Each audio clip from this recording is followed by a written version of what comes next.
Good morning, everyone. I want to welcome you to our June 15th State School Board meeting.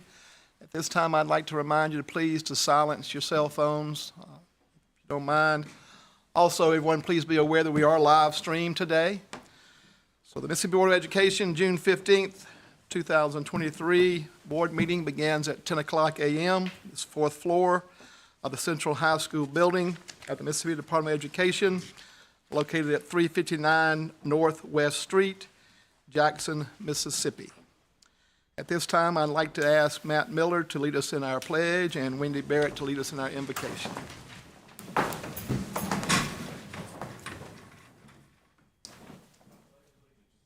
Flag of the United States of America, and to the republic for which it stands, one nation, under God, indivisible, with liberty and justice for all. Heavenly Father, we come to you today. We want to thank you for all the blessings you've given us. We ask for your wisdom and guidance as we make the decisions for the education of Mississippi and our students. Thank you for the students and the teachers, and we ask for your protection upon them and to be with us today as we make these decisions. In Jesus' name. Amen.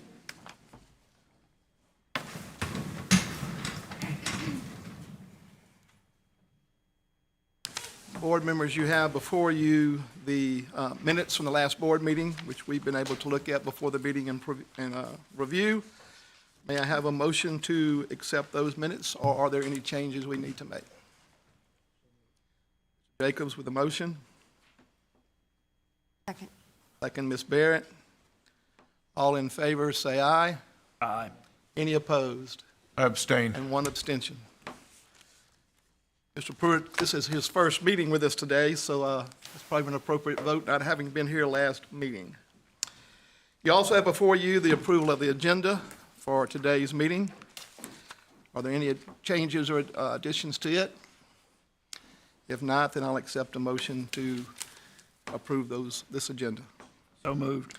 Mr. Miller, motion. Mr. Jacobs, second. All in favor, say aye. Aye. Any opposed? The consent agenda we received several days before our board meeting. Are there any things on it that you would like to pull at this point? But if not, I will take a motion to approve the consent agenda. Jacobs. Second, Ms. Barrett. All in favor, say aye. Aye. Any opposed?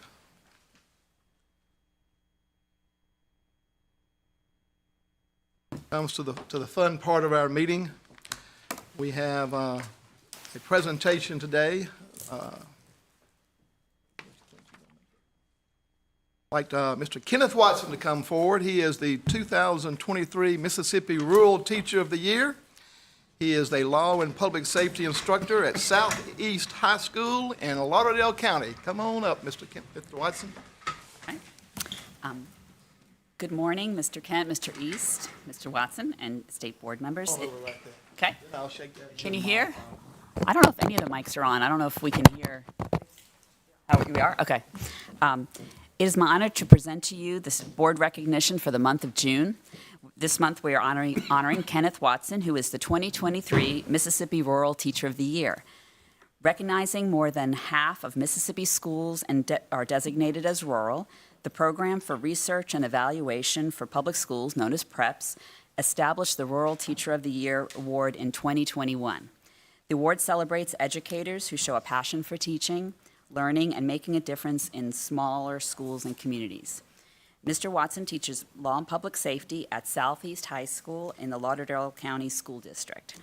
Before starting the law and public safety program at Southeast High School in 2019, Mr. Watson was a professional firefighter and arson investigator for the Meridian Fire Department. His depth of experience, commitment to service, and love for community impact his students' motivation, community engagement, and academic achievement.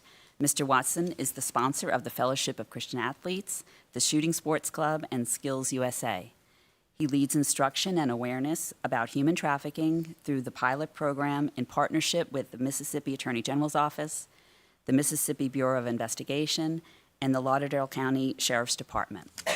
He also facilitates students in volunteering at the local volunteer fire station and is enrolled alongside his students in an emergency medical responder medical technician class. And he is currently in the process of adopting one of his students. Mr. Watson says he wants to be a positive example to students and inspire them to accomplish the great things he knows they are capable of. Mr. Watson, you are welcome to make remarks at this time. I would just like to thank y'all for recognizing me for this. Teaching can be a thankless profession from time to time, and being recognized for what I'm doing in the classroom really just makes a world of difference. I teach in a rural district. If you live in a rural area and you have the opportunity to pour into some of these kids who are from these smaller communities, I urge you to do that. These smaller communities are what are ultimately going to make Mississippi a great place, because that is where the majority of our families live. That's where the majority of our citizens work. So the better prepared we can make our rural students, the better Mississippi is in the long run. And that's the ultimate goal. We want to get off the bottom. We want to put Mississippi back at the top where it needs to be. Thank y'all. Thank you.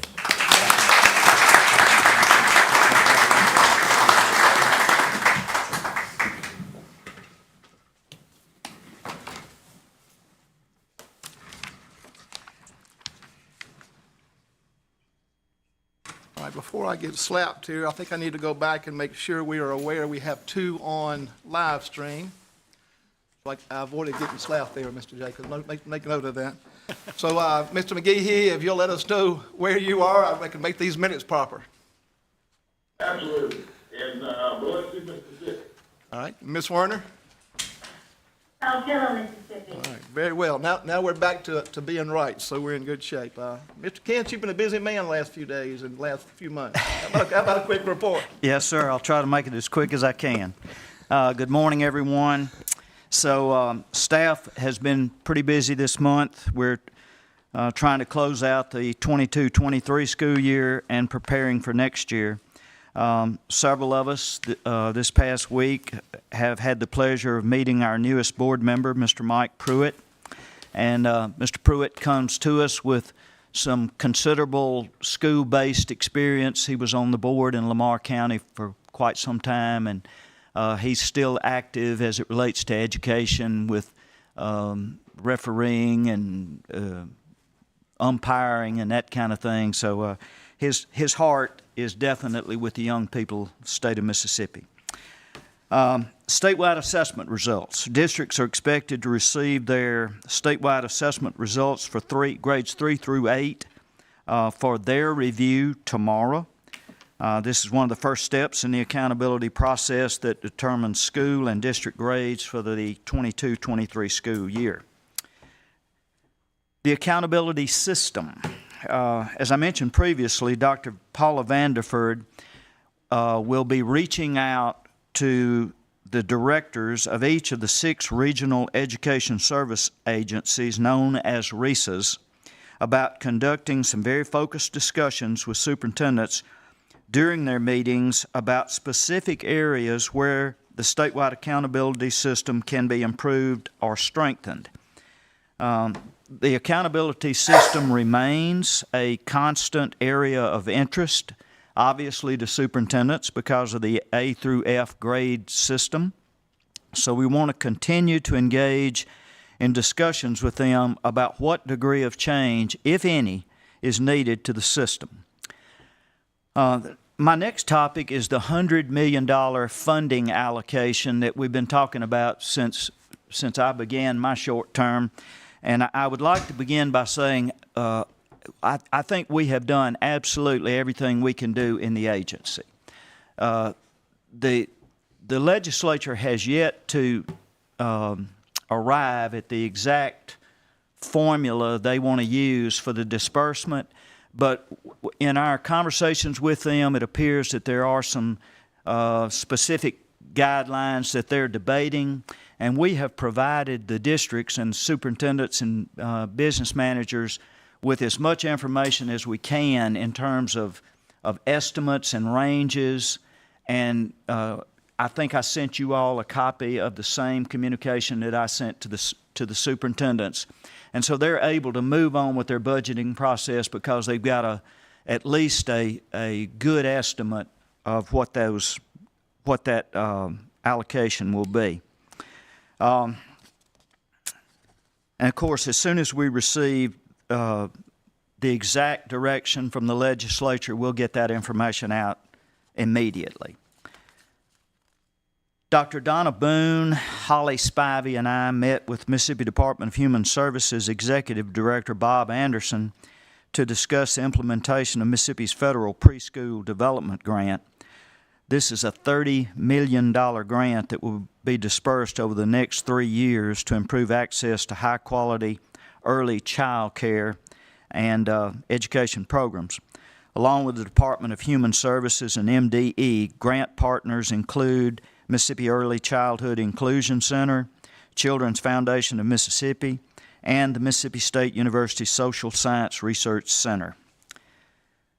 Dr. Boone, Ms. Spivey, and I also met with the State Workforce Development Board Chairman Patrick Sullivan to clarify some issues regarding industry certifications that the SWIB Board controls.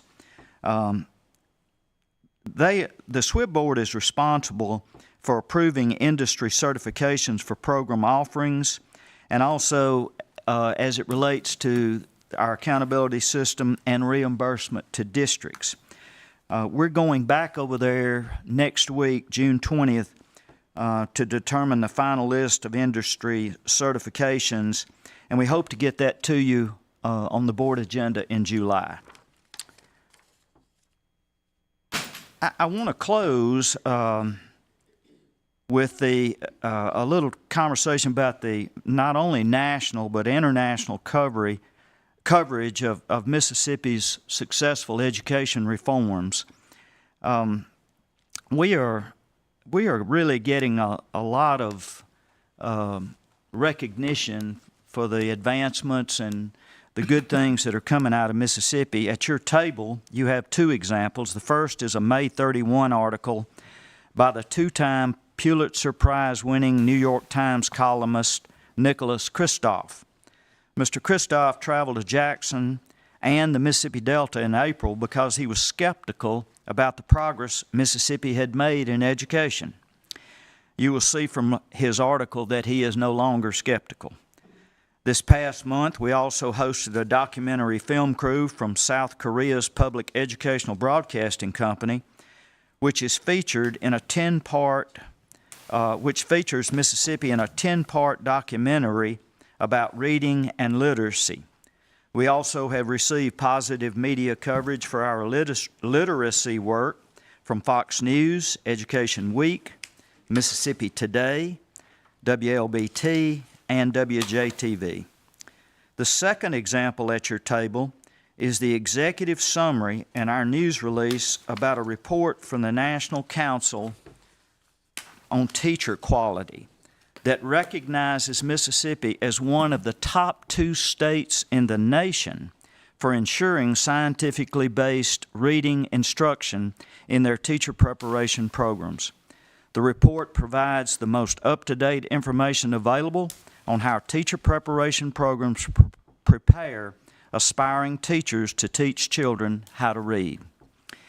In conclusion, I want to commend the entire MDE staff and all the teachers and administrators in the field who raise standards for what students can accomplish and equip themselves to help students reach those higher academic standards. I especially want to take this opportunity, this will be my last public opportunity, to thank all the MDE staff on my behalf, and especially Dr. Felicia Gavin, Dr. Paula Vanderford, Dr. Donna Boone, Mr. John Craman, Gene Cook, Holly Spivey, and Aaron Meyer, who are collectively known as the executive leadership team, for keeping me propped up over the last 3 months. I truly appreciate the way you embraced me and kept me between the ditches. So thank you very much. That concludes my report. Thank you, sir. Yes, sir. Next is the report of the chair. And I guess that I really need to begin with an apology. I know that you wanted nothing really done, but we overruled you as the board that served under your leadership, Ms. Altman. So we got one up on you for the first time, okay? That's all right with you. I'd like to read this resolution that has been prepared by our staff and approved by the board. Whereas Rosemary Altman was appointed by the Mississippi Speaker of the House, Philip Gunn, to the Mississippi State Board of Education to serve a term beginning August 26, 2013 as an at-large representative. And whereas Ms. Altman's service on the State Board of Education helps to develop and guide the board's strategic plan and goals to prioritize the development of effective teachers and leaders, foster school and district improvement, and improve student outcomes. And whereas Ms. Altman has faithfully served as the chair of the State Board of Education for 4 terms, served on 7 board subcommittees and chaired 4 subcommittees at various times, including the Academic Achievement, Pre-K-12, Early Childhood Subcommittee, the School Performance and Accountability Subcommittee, the Legislative Subcommittee, the Early Childhood Subcommittee, and the Educator Quality Subcommittee, the Professionals Subcommittee, and Workforce Career Technical Education Subcommittee. And whereas Ms. Altman, a graduate of Tupelo High School, earned a Bachelor of Education degree from Mississippi State College for Women and a Master's of Education degree from the University of Southern Mississippi, and was admitted to the USM Hall of Fame in 2002 and received the Mississippi University for Women Alumni Achievement Award in 2001.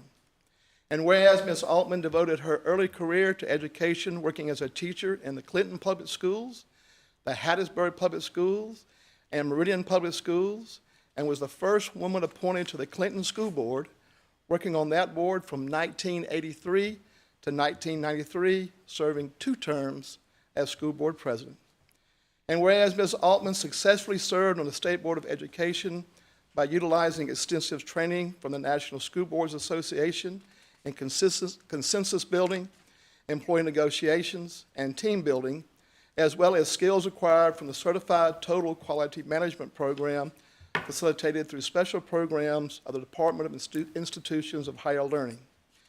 And whereas Ms. Altman employed her leadership skills to better her community, our state, and our nation through numerous civic roles, including as the first woman mayor of Clinton, Mississippi from 1993 to 2013, multiple memberships and executive positions among several organizations, including the Mississippi Municipal League, the Central Mississippi Planning and Development District, the Natchez Trace Parkway Board, the Metro Mayor's Commission, the Mississippi Republican elected officials, the Clinton Chamber of Commerce, the Clinton Rotary Club, the Clinton Civic League, the Mississippi Baptist Health Systems, and Stennis Institute of Government.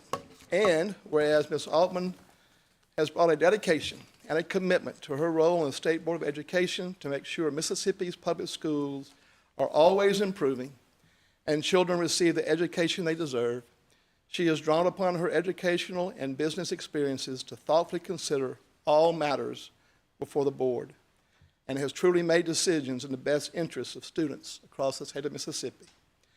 Therefore, it be resolved that on this, the 15th day of June, 2023, the Mississippi State Board of Education recognizes Ms. Rosemary Altman for her contributions to the Mississippi State Board of Education, and most importantly, to the advancement of public education in the state of Mississippi. Come on up, Ms. Altman.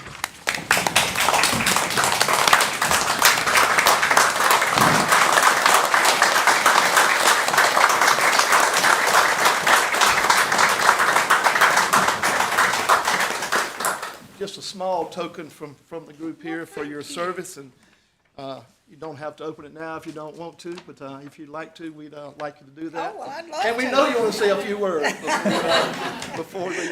Well, thank you very much. I'm very honored and very humbled by this recognition.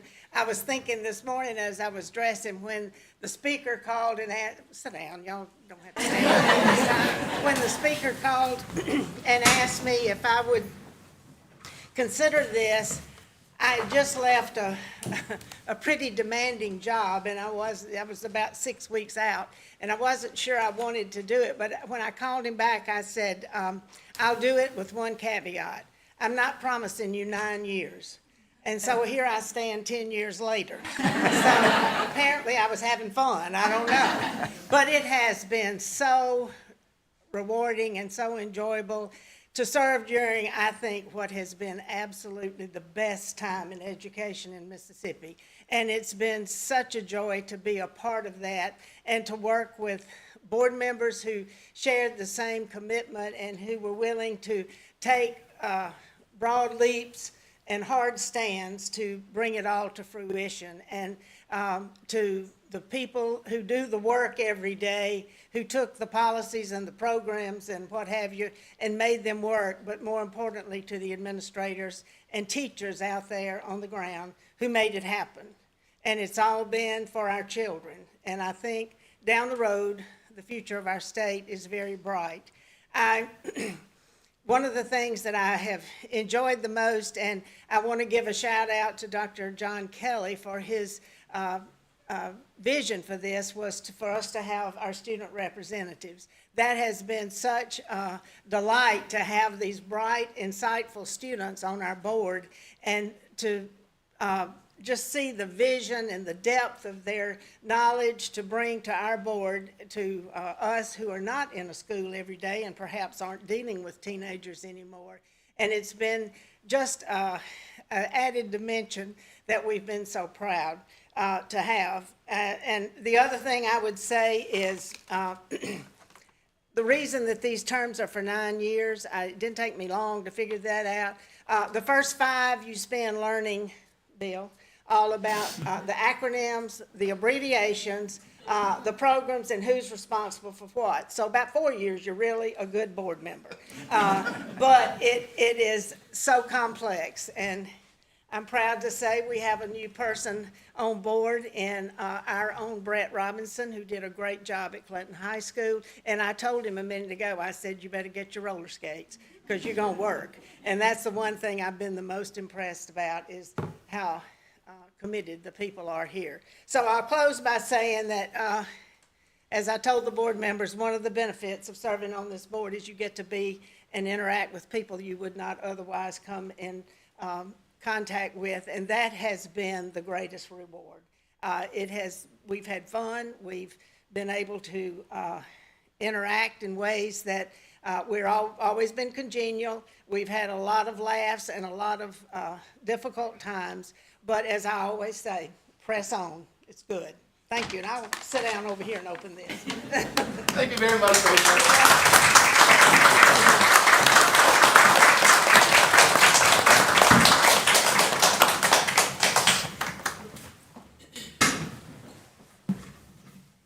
Board members would like to make comments. I think now is appropriate. If there's anybody who'd like to say anything.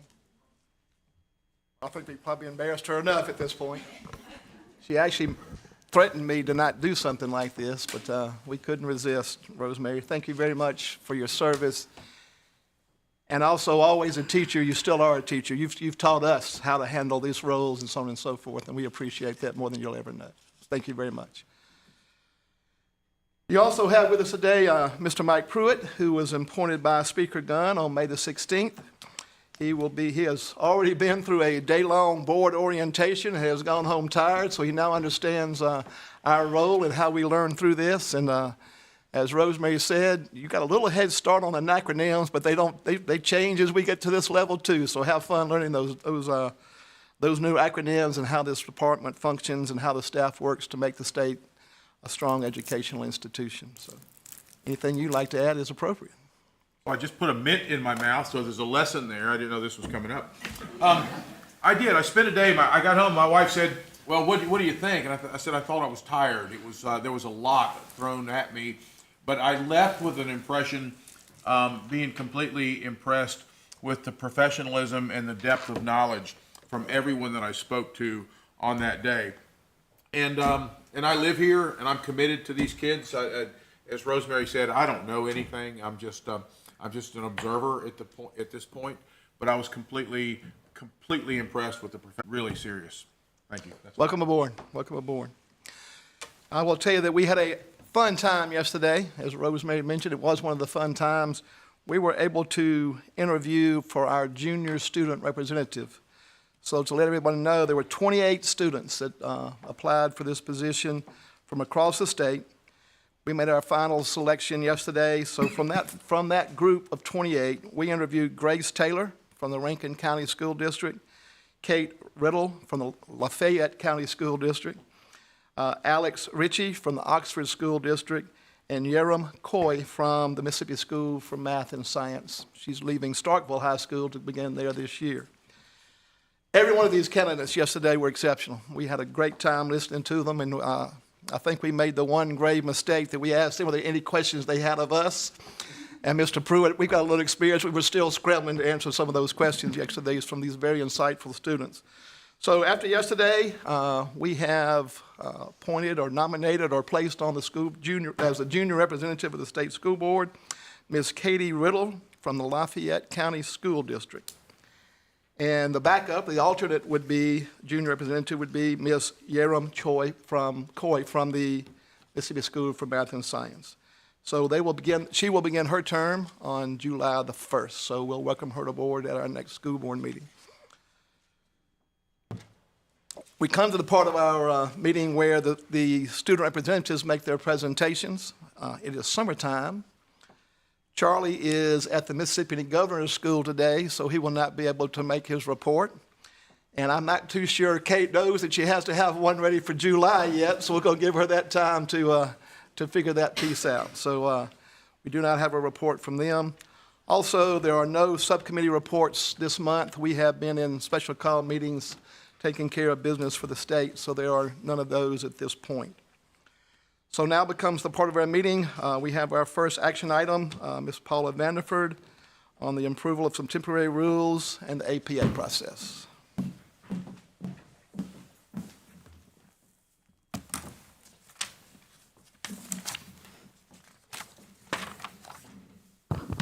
Good morning.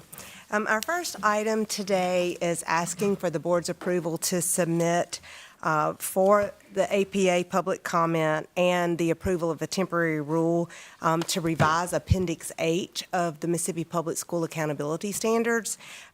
Process Standard 4 of those standards are related to an annual financial audit that districts are required to submit under the guidelines of the Office of the State Auditor 9 months after the conclusion of the fiscal year. And Appendix H is tied to that standard. So Appendix H actually contains the consequences for districts that fail to adhere to those guidelines.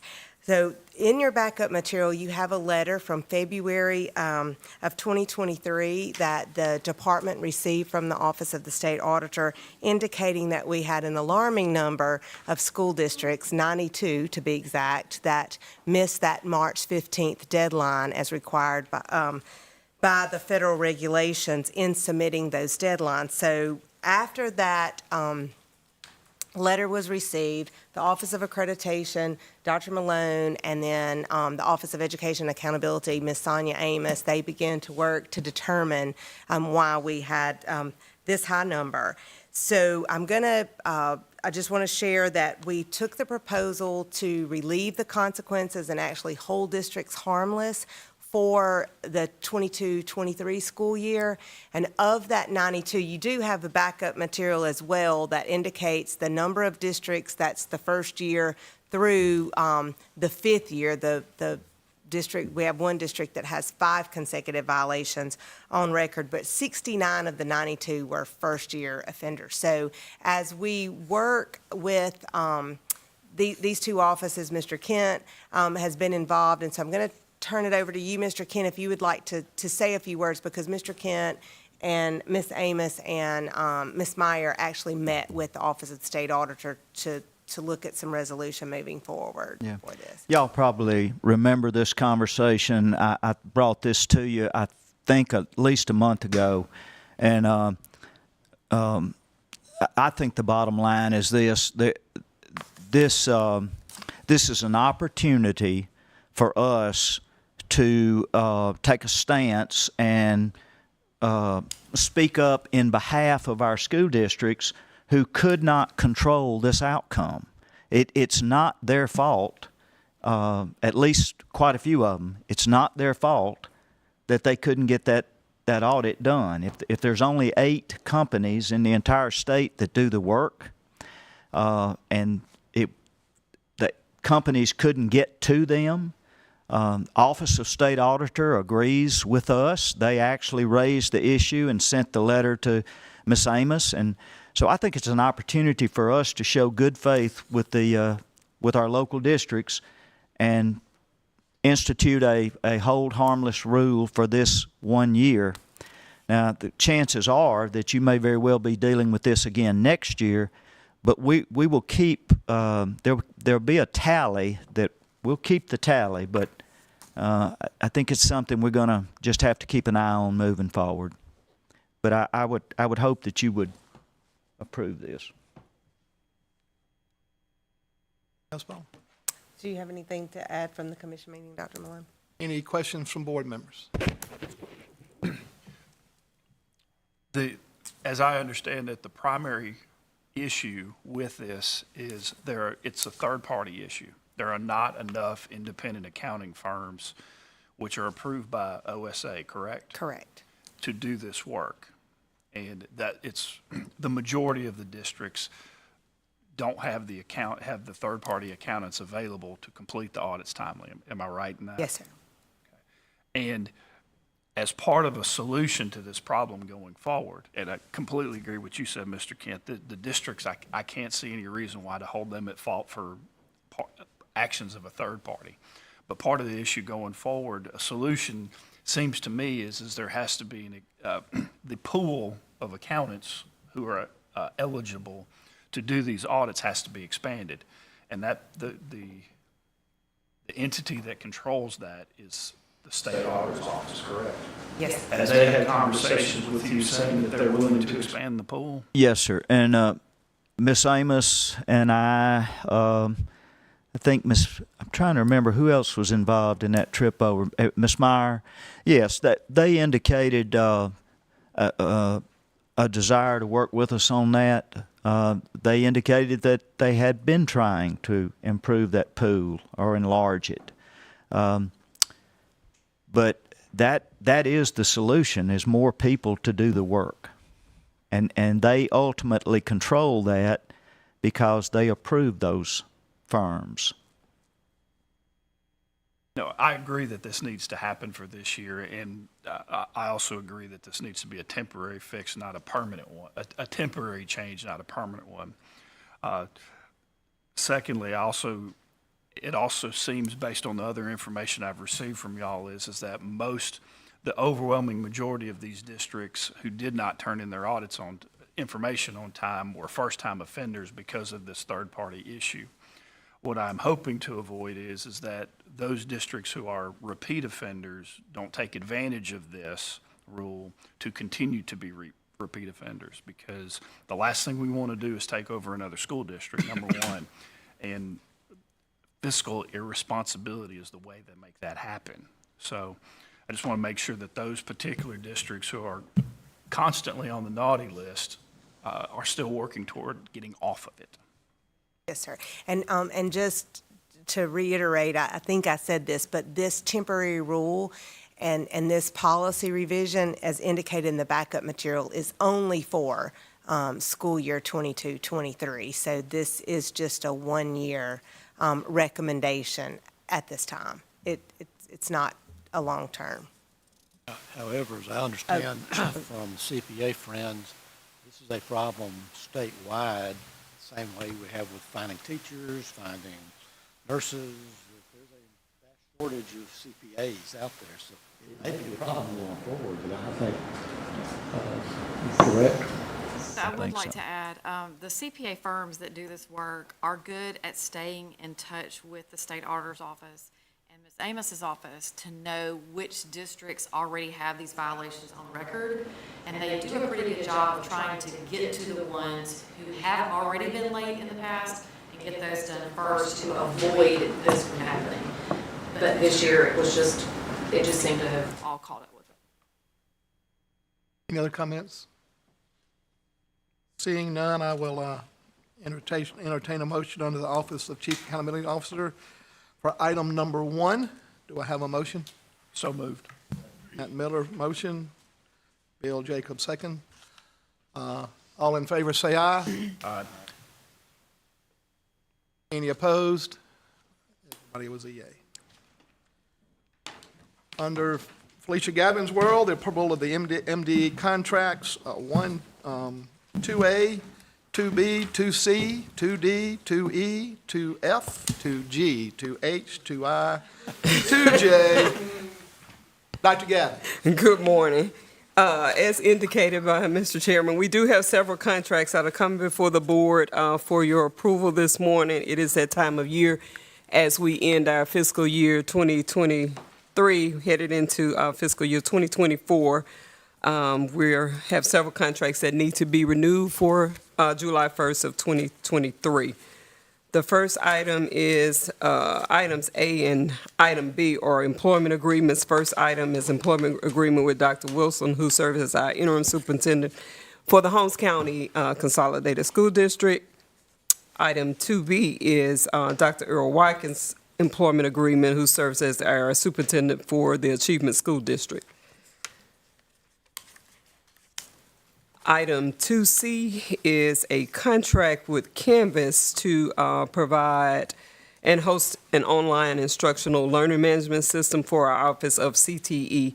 That is a 5-year contract that was procured through our office in the ITS procurement world. Item 2D, we have a contract, a 3-year contract with Management Service to provide software as it relates to ITS as well. And this is to provide a tracking program for our migrant program.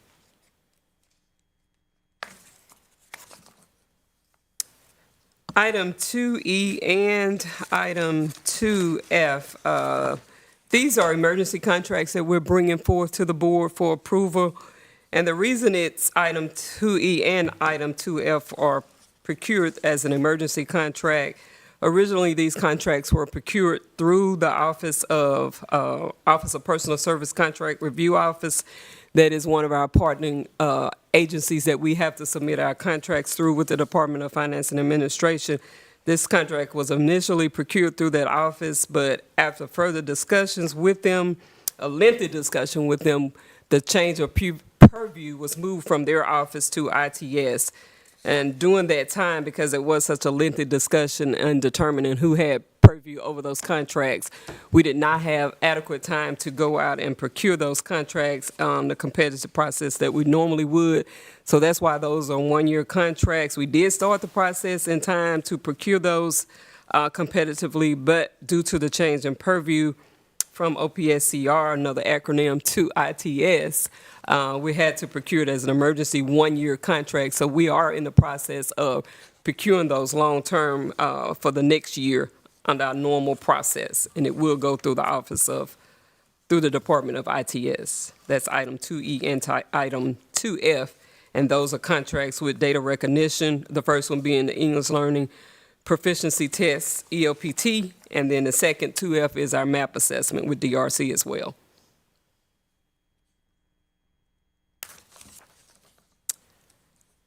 Item 2G is to award competitive contracts to our various produce distributors. These are no-cost contracts to the department, but we procure these on behalf of our school districts and other organizations that participate in the statewide food purchasing program, item 2G.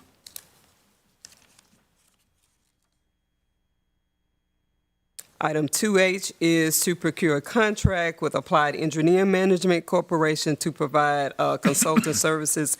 This is an OTS contract. Item 2I also is a no-cost contract to the department.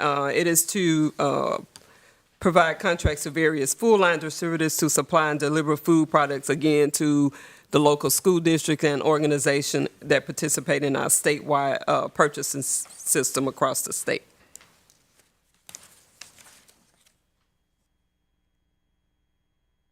And the last item is item 2J, and is to provide approval of pupil transportation equipment bids. And you can see the attached list of vendors also, and this is a no-cost contract to the state as well.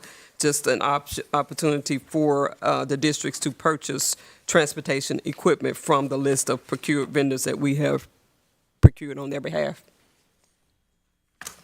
Any questions on any of these items from our board? The emergency contracts are the same test we've been given for years and years and years anyway. We're just trying to redo those, right? The lost links and the map test. Yes, and it is a 1 year, this is a Extension. 1 year contract, and we will procure it under our normal process for the upcoming year. Any other questions or comments? So under the Office of Chief Operations Officer, do I have a motion to approve? And I'm not going to read them again, guys. Yes, I will. 2A, 2B, 2C, 2D, 2E, 2F, 2G, 2H, 2I, and 2J. Barrett with the motion. Second? Second. Mr. Miller. All in favor, say aye. Aye. Any opposed? Everybody carries. Okay? Still has the table, Ms. Dr. Gavin, approval of MDE grant awards. Yes, sir. We are bringing forth to the board items 3A and 3B, which are two grants that we're seeking approval on. The first item is to award 2 grants on behalf of the 21st Century Community Learning Center program. You have the backup material there of those 2 entities that we are seeking approval to award those grants to. The second item is a 5-year contract for technical support for combined services grant program. This contract is being awarded to the RCU. I'm sorry, this grant is being awarded to the RCU. Any questions from the board?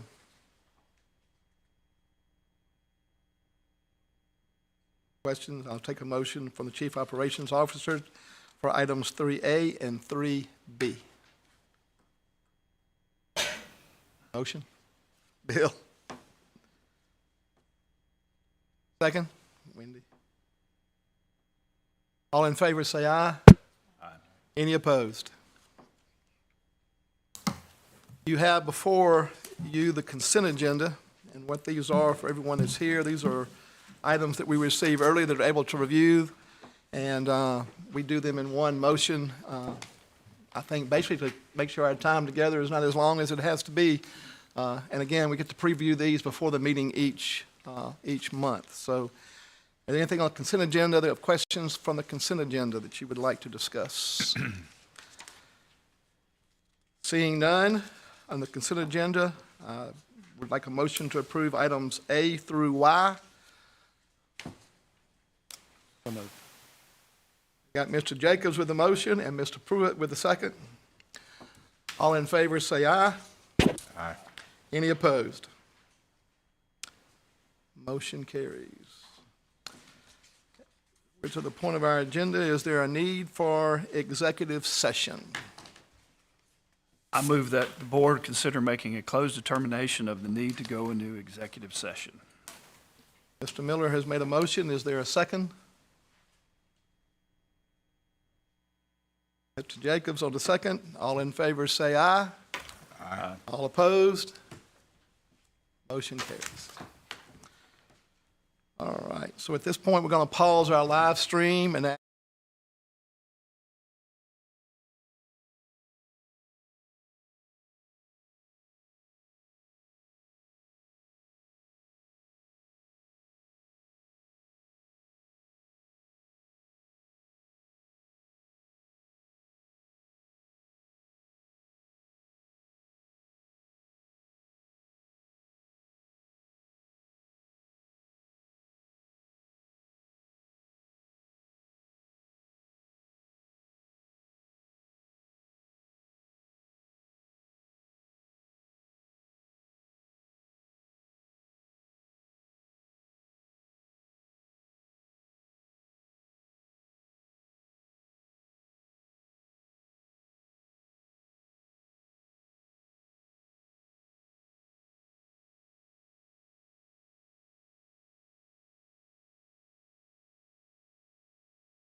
The board has gone into executive session in accordance with Mississippi Code annotated section 2541-74B to discuss strategy sessions or negotiations with respect to prospective litigation or issuance of an appealable order, and also pursuant to Mississippi Code annotated section 2541-7A and K to discuss discrete personnel matters relating to positions within the MDE.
You're good. Thank you very much for your patience. During executive session, the board approved 2 action items. Action item 2A is the approval for the interim state superintendent to request that the State Personnel Board reclassify the SEC 2 position title of Chief Deputy or Staff, Tier 3, OCCU 990, pay grade MS-20, to a position that is comparable to the Deputy Superintendent appointed by the State Board of Education with advice and consent of the Senate. They also approved that, upon approval of the Personnel Board, that the salary adjustment for the Deputy State Superintendent be commensurate with other MDE Deputy State Superintendents. Going on with our agenda here.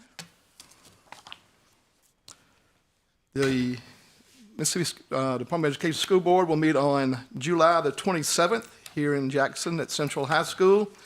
That meeting will be in the 4th floor boardroom starting at 10 o'clock a.m. Motion to adjourn today. Bill Jacobs with a motion. Mary Warner with a second. Yes. All in favor say aye.